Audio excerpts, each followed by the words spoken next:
প্রিয় দর্শক, আসসালামু আলাইকুম। প্রিয় এলাকাবাসী, আপনারা দেখেছেন যে আগামী সংসদ নির্বাচনের সময় আমি আমার কেন্দ্রে ছিলাম এবং এলাকায় গিয়েছিলাম। আমি দেখতে গিয়েছিলাম এবং ভোট দিতে গিয়েছিলাম। আমার প্রার্থীকে বিজয়ী করতে গিয়েছিলাম। নির্বাচনে হার জিত থাকবে। নির্বাচনে আমাদের প্রার্থীর জয় হয়েছে বিপুল ভোটে। এই ক্ষেত্রে অনেকেই হেরে গেছেন, সেই বিষয়ে আমি বলতে চাই, যারা হেরে গেছেন হার জিত থাকবে। এবং জুলাই সনদে যারা ভোট দিচ্ছেন, এই প্রেক্ষাপটে পিআর সিস্টেমের কারণে আমাদের যে হেরে যাওয়া প্রার্থী, তিনি হয়তো বা সংসদে যাওয়ার সম্ভাবনা আছেন এবং উচ্চ কক্ষে তিনি দায়িত্ব পালন করবেন বলে মনে হয়। এবার আমার কথা হচ্ছে যে আমি যে বিষয়ে আজকে কথা বলতে আসছিলাম সেটা হচ্ছে যে আমি বড় আশাবাদী হয়ে, বড় স্বপ্ন নিয়ে এবারের নির্বাচন দেখতে গেছিলাম। মূলত আমি নির্বাচনের একদিন আগে বাড়ি গেছি। নির্বাচনের যে বিধিনিষেধ, অর্থাৎ আমি 10 তারিখে বাড়িতে গেছি। আমি সবার কাছে, কারো কাছে আমার প্রার্থীর ভোটের জন্যে যতটুকু না আবদার করছি, তার থেকে বেশি আবদার ছিল আমার ভোটের ক্ষেত্রে। এই ভোটের জন্যে অনেক কষ্ট করছে অনেক শহীদ, অনেক সন্তান, অনেক মায়ের সন্তান দুনিয়া হারা হয়েছে। আমি শুধু একটা দাবি নিয়ে গিয়েছিলাম, কিন্তু আমি দেখছি এবং হতাশ হয়েছি যে কিছু মানুষের ভিতরে আমি একটা জিনিস কখনোই দেখতে পারলাম না তাদের চোখে মুখে। জুলাইয়ের প্রতি তারা একটু কৃতজ্ঞ বোধ অনুশোচন করেনি। আমি খুব কষ্ট পাইছি এই নির্বাচনে বাড়িতে গিয়ে। আমার এলাকার মানুষের কাছে সবথেকে বড় কষ্ট পাইছি আমি, তারা হাসি মুখে না ভোটের ক্যাম্পেইন করছে এবং না ভোটের জন্য তারা অনুরোধ করে গেছে। মানুষ এত বড় স্বার্থপর, বেঈমান কিভাবে হয় আমি জানি না। তারা একবারও ভোটের জন্য ক্যাম্পেইন করেনি। যেখানে প্রত্যেকটা রাজনৈতিক দল এই জুলাইয়ের পক্ষে ভোট দেওয়ার পক্ষে ছিল, সেইখানে অনেকেই ব্যক্তিগতভাবে বেঈমানি করছে এই জুলাই শহীদদের রক্তের সাথে।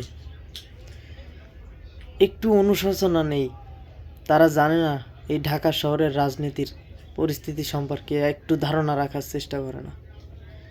তারা তাদের মতো করে চলছে এবং না ভোটের ক্যাম্পেইন করছে।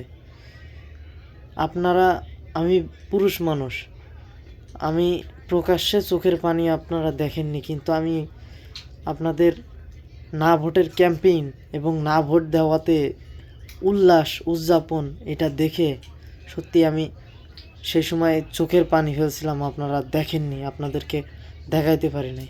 আমি আমার চোখের পানি ধরে রাখতে পারতেছিলাম না, বুকটা ফেটে যাচ্ছিল আপনাদের এই না ভোটের ক্যাম্পেইনগুলো দেখে।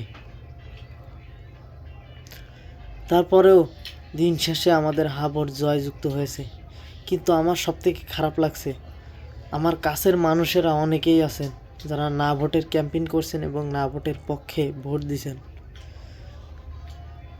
24 জুলাইয়ের রক্তের বিনিময়, 2114 শহীদের রক্তের বিনিময়ে যে নির্বাচন আপনারা পাইছেন, হাসি মুখে খোলা বাতাসে নিজের মন মতো নিজের প্রার্থীকে নির্বাচিত করার যে সুযোগ, যে উৎসব, যে আনন্দমুখর পরিবেশ যারা করে দিছে আপনাদের জন্য, তাদের বিষয়ে একটি বার কেউ ভাবিনি। আমি দেখেছি সবাই নিজের রাজনৈতিক স্বার্থ নিয়েছিল। আমি খুব কষ্ট পাইছি এই বিষয়টা নিয়ে।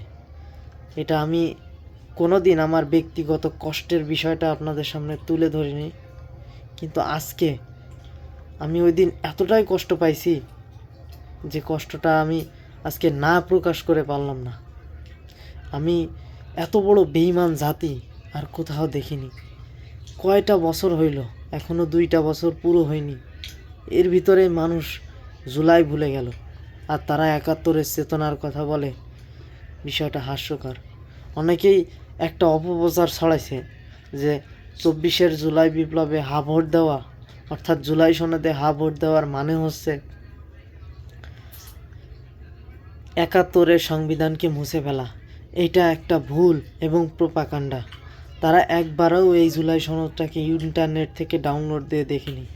তারা তাদের স্মার্টফোনকে ব্যবহার করছে বিভিন্ন নাট্যমঞ্চ এবং হাসির তামাশা দেখার জন্যে, নগ্ন ভিডিও দেখার জন্যে তারা তাদের এই ফোন ব্যবহার করে।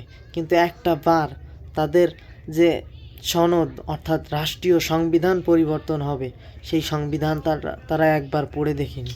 এইখানে অনেক প্রোপাগান্ডা, এলাকার পাগল যাদের কোনো কমন সেন্স নেই, তাদের কথা মতো তারা তাদের সংবিধানের বিষয়টা ভাবলও না।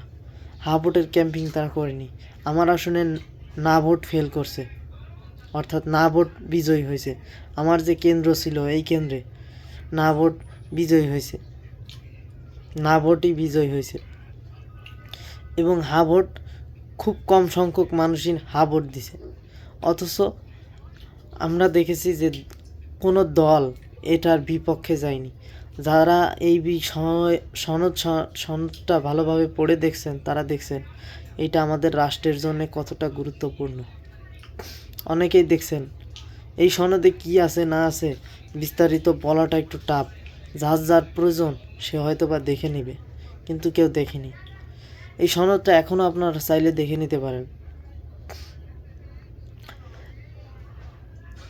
তাই আমার সবথেকে বেশি কষ্ট পাইছি যে আপনারা একটা বার অনুশোচনা বোধ করেননি, একটা বার এই শহীদদেরকে স্মরণ করেননি এই নির্বাচনের দিন।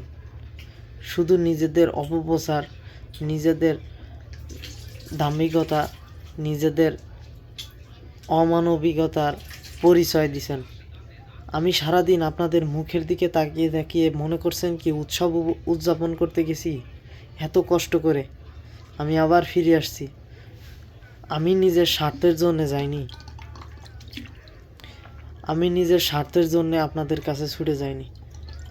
আমি নিজের দলীয় ক্যাম্পিং করিনি, শুধুমাত্র হা ভোটের ক্যাম্পিং করছিলাম। আপনাদের দ্বারে বলছিলাম যে ভাই হা ভোট দিয়েন। কেন বলছিলাম জানেন? কারণ আমার চোখের সামনে অসংখ্য সন্তান জীবন হারাইছে, অসংখ্য ছেলে, আমার বয়সী অসংখ্য ছেলে জীবন হারাইছে। তাদের রক্তের সাথে আপনারা বেইমানি করছেন। আপনাদের এই বেইমানির কথা আমার সারা জীবন মনে থাকবে। আমি আফসোস করছি শুধুমাত্র আপনারা না ভোটের ক্যাম্পেইন করছেন প্রকাশ্যে, এই কথা আমার সারা জীবন মনে থাকবে। একটু ফোঁটা অনুশোচনা বোধ আপনারা করেননি।